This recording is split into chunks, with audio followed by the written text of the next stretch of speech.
মোহাম্মদ শফিকুল ইসলাম শেখ, গাঁও মহামাৰী পাটৱান। ইয়াতে সেইদিনাখন চালোঁ মই, এখন কাজিয়া লাগিছে। কাজিয়াৰ লগত সিহঁতে সেইটো পাৰিবাৰিক কাজিয়া, এইটোৰ লগত একো নাই। মানে উচিতভাৱে মন্তব্য দি আছে বাহিৰৰ মানুহ আহি।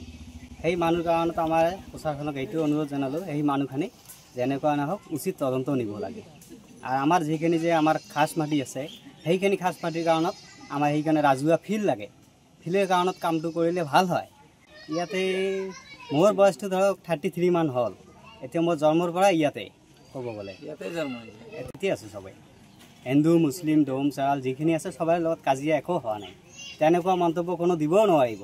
খালি 3-4টা মানুহ আহি উচতি মন্তব্য দেওয়াৰ কাৰণে তেনেকুৱা কাজিয়াখিনি হৈ থাকিব বিচাৰোঁ। আমাৰ লোকৰ লগত কাৰো কাজিয়া তেনেকুৱা ধাৰণা নাই। এইটো মানে বেলেগ মানুহ নন BTCৰ পৰা আহি BTCত আহি এনেকুৱা কাজিয়া লগাবৰ কাৰণে তেনেকুৱা সৃষ্টি কৰি আছে। সেইখিনি কাৰণত প্ৰশাসনক অনুৰোধ কৰিলোঁ, সেই মানুহখিনিক আইনমতে তাৰ তদন্ত নিব লাগে।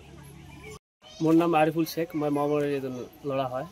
এইটোক লৈ প্ৰশাসনক আমি এইটো উচিত তদন্ত কৰিবৰ কাৰণে প্ৰশাসনক অনুৰোধ জনাওঁ যে নন BTCৰ লোক আহি আমাৰ লগত যে পৰিৱেশটো চলাব চেষ্টা কৰি আছে, যে এইটো নহয় তাৰ কাৰণে প্ৰশাসনৰ ফালৰ পৰা যাতে আমাক এইটো উচিত তদন্ত দিয়ে, এইটোৱে মোৰ মন্তব্য।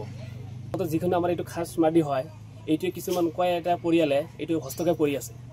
আগৰ পৰা এইটো ফিল্ড আছিল, এতিয়া কেইবাটা পৰিয়ালে আমাৰ এইটো হস্তক্ষেপ ষড়যন্ত্ৰ কৰি হস্তক্ষেপ কৰি আছে।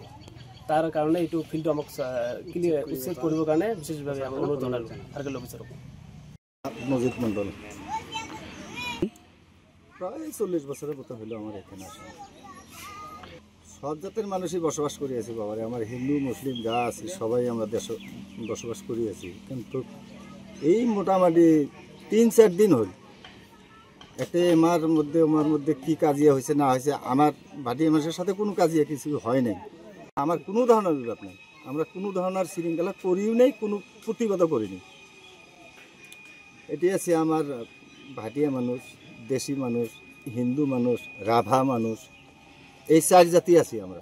যিকোনো খবৰৰ বাবে যোগাযোগ কৰক 7099017330 লগতে 7099017110 নম্বৰত।